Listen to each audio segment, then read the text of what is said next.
mẹ́rin ò gbóhùn erin ọ̀mọ̀sà ò jiyàn lọ́bẹ̀ àjànàkú kọjá mo rí nǹkan fìrí tá a bá rẹ́rìn ká sọ pé a rẹ́rìn.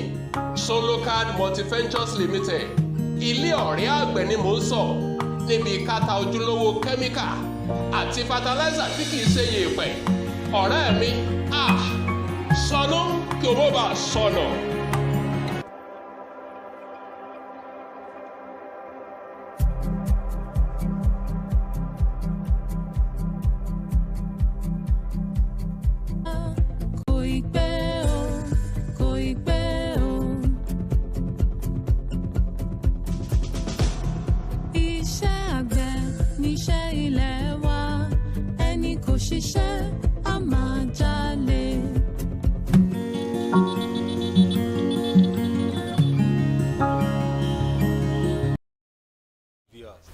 Our esteemed customers and our fellow farm friends, we just want to appreciate you for all you've been doing, for how far we've been going together.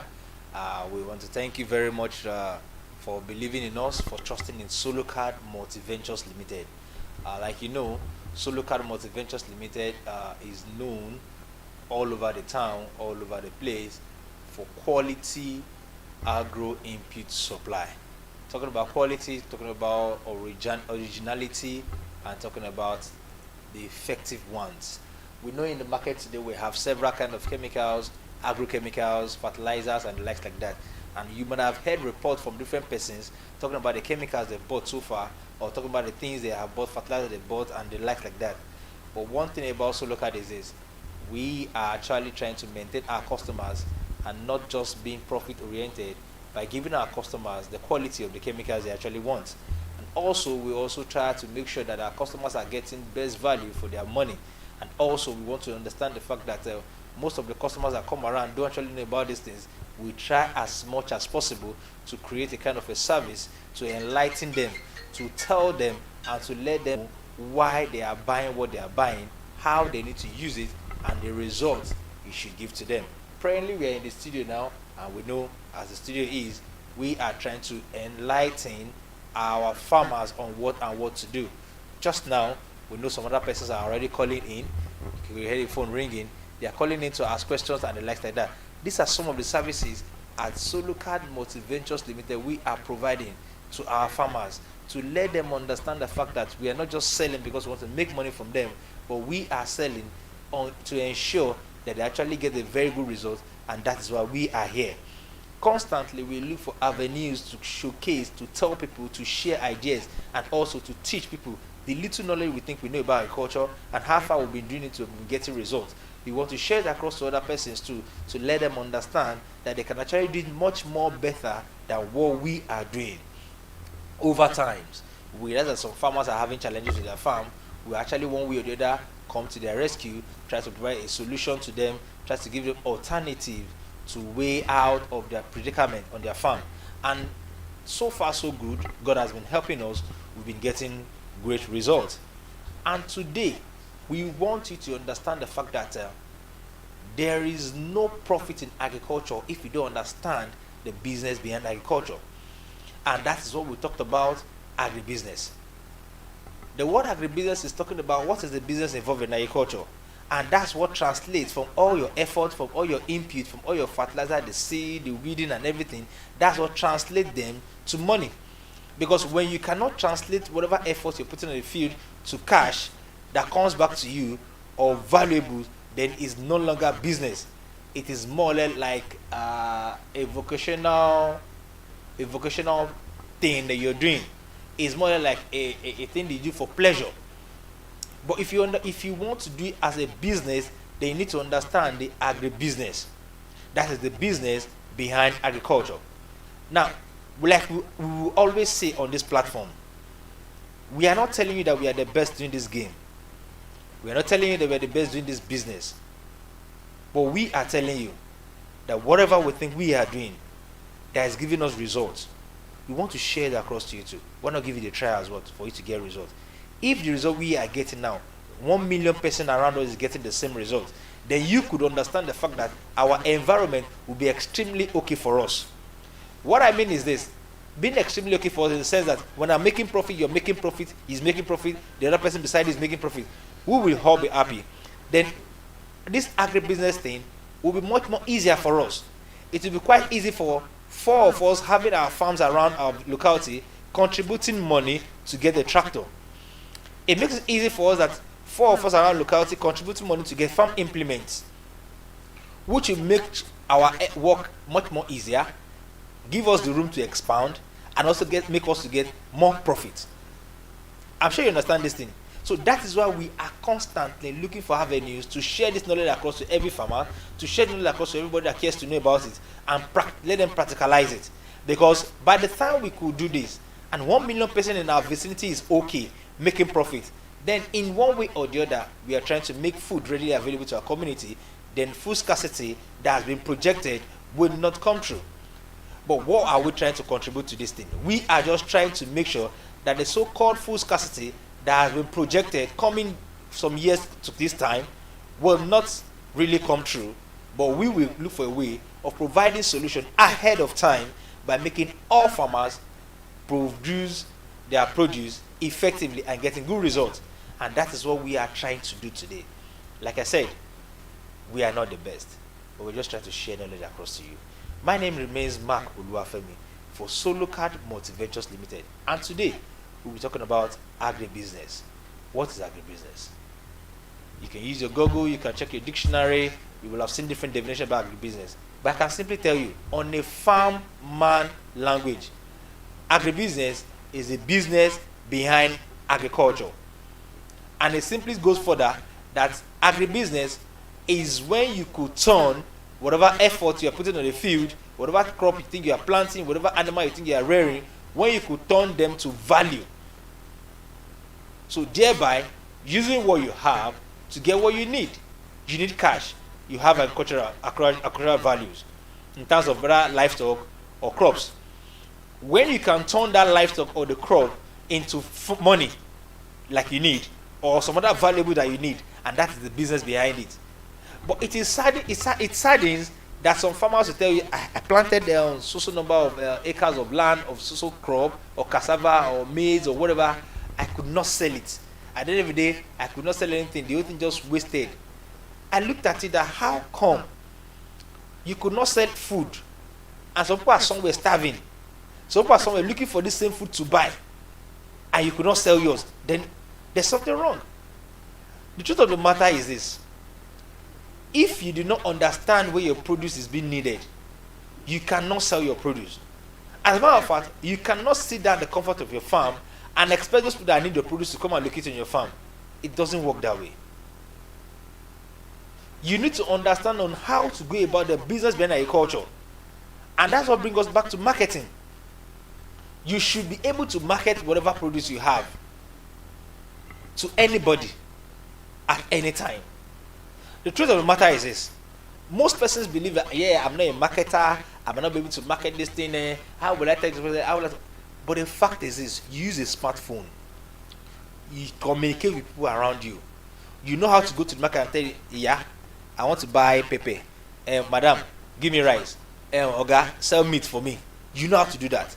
The same way, since you know how to do that, and that's the same way you're going to sell your produce.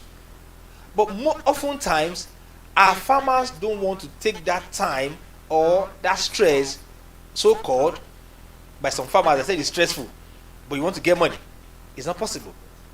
They need to take out that time and visit the marketplace, or visit the prospective buyer, or even at the first instance, check who is the prospective buyer of that particular crop you have in your field.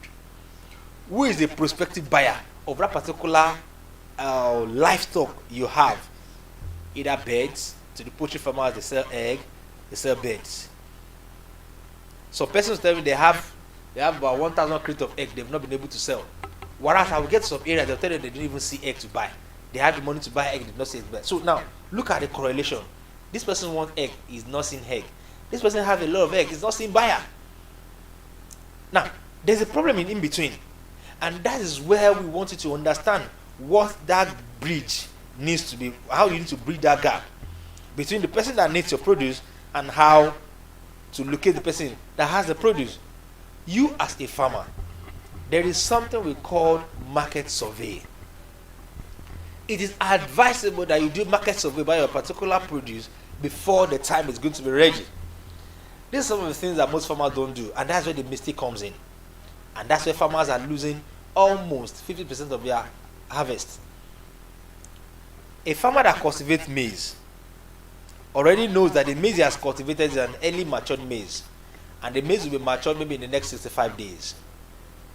Now the farmer wants the maize to get dry on the field. He decides to leave it ahead of time again, perhaps in the next 10, 15, 20 days to get extremely dry. Now this farmer has planted the maize. This farmer has a whole lot of 80 days to look for who will buy that maize. But this farmer will wait until it is 79th day and start, I have maize, I want to sell, who will buy my maize? I have maize, birds are already eating this maize. Kai, who will buy this maize now? That's where the challenge is. You have a whole of 80 days to get someone that will buy your maize. But you went ahead to relax all the whole day for 79 days. And at the 79th day, you are now started looking for who wants to buy the maize. I'm sure birds will eat 30% of the maize. I'm sure rodents will eat 20% of the maize. That's 50%. Then you have 50% left. By the time you are threshing, you are bagging, you are transporting, you lose 10% of the maize. Then you have how many percent? You have 40% left. Now the person that wants to buy from you also swindle you of 10%. Then you only be paid of money for 30% out of 100%.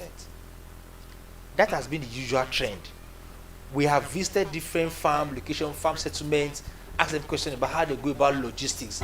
Because one of the topics we're going to speak on our episode here is about agro-logistics. We talked about how they were doing logistics and like that, and we realized the fact that post-harvest loss is taking almost 70% of the harvest from the farm.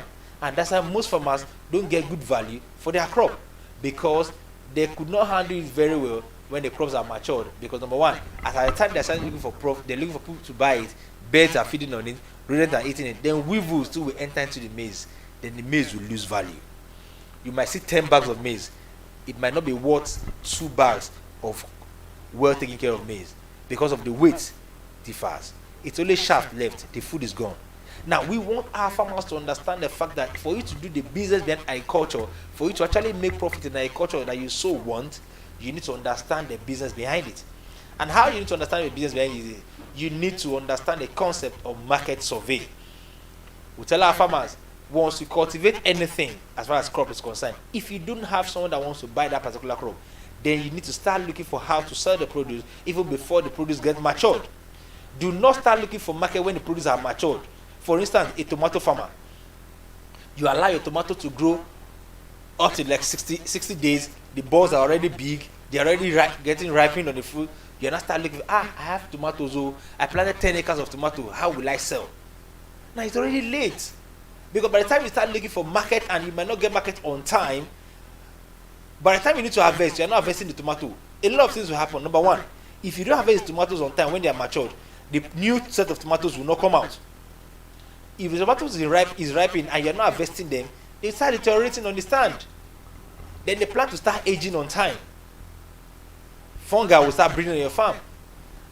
Then you start having pest attack all over the farm. Then that's where the challenge is. Therefore, you have lost about 30% of your harvest by not harvesting on time. As a matter of fact, since you don't harvest the ripening one, 20% of them will get damaged. Invariably, you've lost about 50%. At the end of the day, you will come back and say, I did not make money from the average. This farm is stressful, and I did not make profit. The truth is this, you wasted your profit yourself. Because you just want to sit at the comfort of home and want the money to trek and come and meet you in the house. I'm sorry, it doesn't work that way. Even people that are doing money ritual, they have to go to the babalawo and go and look for something and do this one, do stressful things before they can get the money. Even to spend the money is even stressful for them. How much more? Now you have a produce that needs to be sold. You cannot keep the produce at your balcony or at your store and expect someone else to buy the produce to come to your store and buy it there when you did not advertise. You did not tell people. One of the greatest forms of advertisement is the word of mouth. When you tell one person will tell 2 persons. The 2 persons will tell 4 other persons. The 4 other persons will tell 16 other persons. Before you know it, it spreads. And the simple word of mouth is this: I have tomato that will be harvesting next week Friday. in case you want to buy, let me know, or let me tell your friends. As simple as that. That person you just spoke to will tell 2 other persons. The 2 other persons will tell 4 other persons. 4 other persons will tell 6 other persons. Those 6 other persons might tell 24, 35 other persons, and inside that 35 other persons, one of them will just call you directly. I learned you have tomatoes. What quantity do you have? Oh, I have tomatoes, truly. I'm expecting about 200 baskets. Wow. Okay, I need 150 baskets. Haven't you got in market even before the produce is ready? That's how the game is being played. As such, you harvest on time, you will not have damage in your field, and subsequent yields will come very fast. The simple truth about vegetable farming is this: if you don't harvest the matured one, the new ones will not come. So by the time you are delaying, you are killing the new seeds inside, the new fruits inside from coming out. So invariably, you are reducing your yield by yourself. At the end of the day, you say the vendor that sold the tomato seed to you did not give you hybrid. You just harvested once, the whole thing went down. The truth is this: you were given hybrid, you bought hybrid, but you did not do what hybrid needs to actually give you the yield of an hybrid seed. Have you seen the sequence now? So you invariably, you are affecting your harvest. A lot of time we've got a report from here that's supposed to say that they bought seed, and that one of their friends bought that seed. He harvested about maybe like for instance for pepper habanero now, and one of my friends bought, like a report we got. So one of my friends bought habanero pepper seed, and he harvested about 40 tons per hectare. But when I bought my own, I hardly got 10 tons per hectare, and the seed he gave me wasn't good. It was not whatever. It's all, oh, sorry. Okay, now let's go through it. How did you plant it? How did you provide nutrients for it? How did you prepare the soil? And when you're harvesting, how are you harvesting?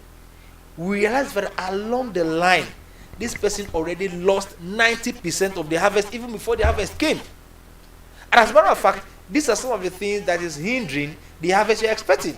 So at the end of the day, you would think the vendor that sold the seed to you or the seed company actually gave you a fake seed. No. We've gotten several reports here that some many persons will tell us that the seed I bought didn't germinate. The question is, how did you cultivate? How did you plant it?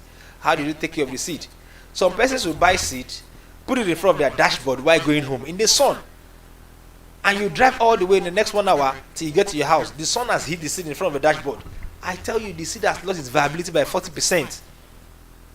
If care is not taken, it will lose its viability by 80%. At the end of the day, you will now come back that the seed I bought from you just yesterday did not sprout. Whereas, in this process of transporting, you have damaged the seed even before you get to where you are going to. So many places you go and buy seed. There was a place we went to somewhere, I will not mention name. The person displayed cucumber seed in the sun on a tray. And the cucumber seed was inside the sun there all day. And I looked at it. A farmer would just come innocently and buy that seed and take it to the farm that he wants to go and plant. I told the woman that you see this seed you display here, this seed have lost their viability by 70% because the sun was so scorching and the thing were placed on a stainless tray. I'm sure you can understand putting a stainless tray inside the sun and inside under a scorching sun and put seed inside on a tray and leave it in the sun there. In the name of you are displaying seed to sell. And an innocent farmer will just walk down there and want to buy seed and pick up those seeds and go and plant. And the innocent farmer will plant it and the seed will not sprout and will like say, agriculture is very stressful. I spend a lot of money in agriculture. Agriculture is not profitable. Look at that scenario. Before the project started at all, the project has failed. I'm sure you understand what I'm trying to say now. The project has failed before it started. So what we want you to understand is understanding the agribusiness behind agriculture will give you insight on how you need to go about this your agricultural practice. I tell people today, before you venture into agriculture, don't think you know everything about agriculture. Ask questions, read about it.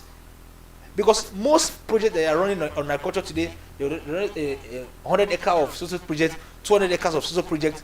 Most of these projects has failed even before the project commences. And that's the truth.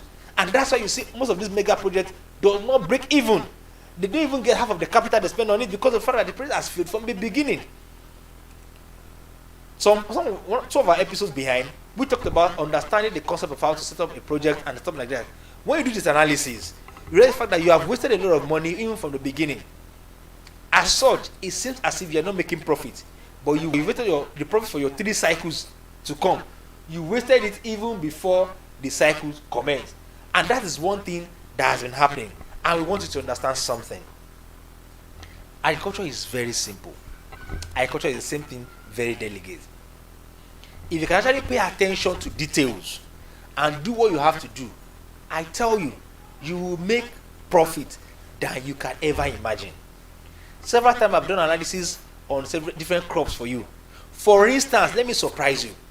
If you are running 1 hectare of tomato and you want to actually take a tomato well with irrigation, at the moment now, you could run 1 hectare of tomato with, give or take, with irrigation and everything. Let's say you're spending about 2 million naira for 1 hectare of tomato. Let's assume you spend about 2 million naira. I want to tell you that on your one to, as at today, a crate of tomato that is 25 kg, sorry, some people are calling into the studio line, a crate of tomato that is 25 kg is being sold now for 14,000 naira. Can you imagine that? 14,000 naira. When I heard it yesterday in the market, I was like, wow! And my tomato is not ready. You can imagine 14,000 naira per crate of tomato now as I speak to you. And by the time you could harvest about, let's say, a crate of tomato is about 25 kg, and you're harvesting about 55 tons. Calculate the money, oh. You know how much you're calculating. I will not talk about that. But go and calculate it. Imagine how much you're making. If you're selling 25 kg of tomato for 14,000 naira and you harvest 55 tons, do the mathematics. I can imagine how much you will make from that tomato. But the question is this: it is until you do it well before you can have 55 tons. And when you can have 55 tons, then you can have the money. But if you cannot do it well, you cannot have 55 tons, you cannot have the money. At the end of the day, someone that did not do it well, selling for 14,000 naira per crate, will still come back and tell you did not make profit. Are you seeing the difference? Whereas we that we sold 6.5, we still said we made profits because we did it well. So how much for you that you are selling for 14,000 naira now? You should make times 2 of our own profit, and you still go and come back and say you did not make profit. Definitely you did not do it well. So look at the mathematics. So check it. Whatever project you want to do in agriculture today, understand the principles of agribusiness, and I tell you, you will make profit. And that's what we want you to understand. On our next episode, we'll be talking about marketing majorly. How do you market your produce? That's what we'll be discussing in the next episode. And I want to tell you, stay tuned to us. We will be bringing this episode to you every Tuesday by 10 a.m. And we'll be running up. It just we won't take much of the time. It's just 30 minutes. From 10 a.m. to 10:30, we'll be bringing the program to your notice. Well, it's unfortunate today that the studio line, the network is a bit bad. That's what we're trying to check. People are trying to call in, but it's not stable. Please pardon us. By next week, you will have access to call us directly and ask us questions.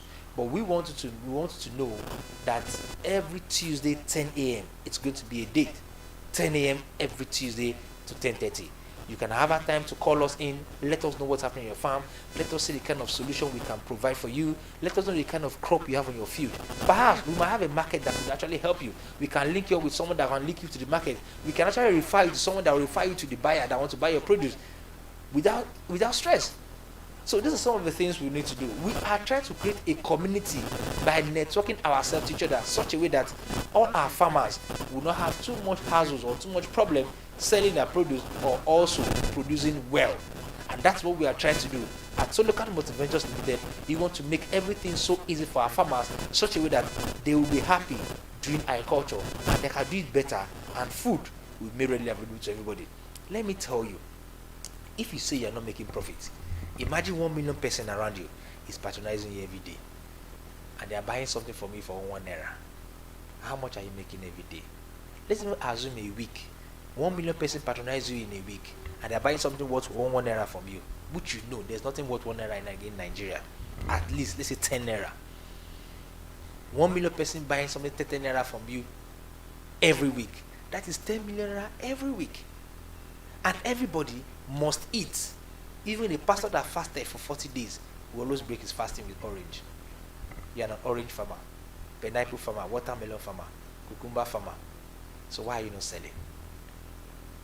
You are not selling your produce where it is needed. Stay tuned to us next week. We'll talk about how to market your produce.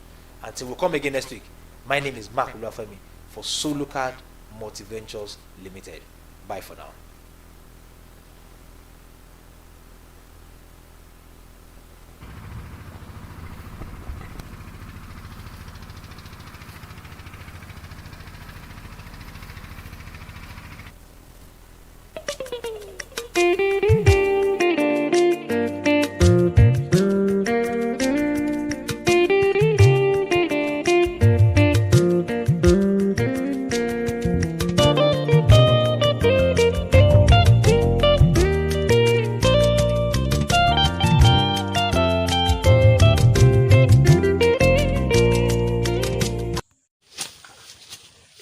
Bàbá Sídí ọ̀rẹ́ mi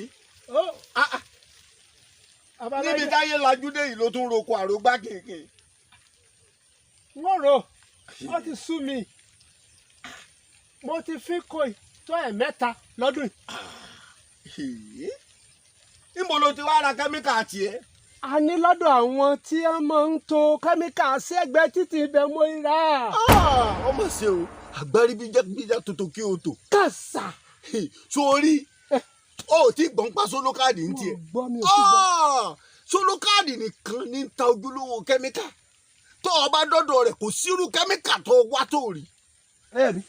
Kí ni jẹ́ èpò níwájú kẹ́míkà Solocard? ṣé lóòótọ́ pọ́n ni? ṣé lóòótọ́?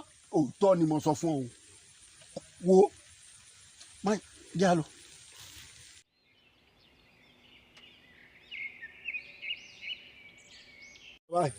mo rí gbogbo rẹ.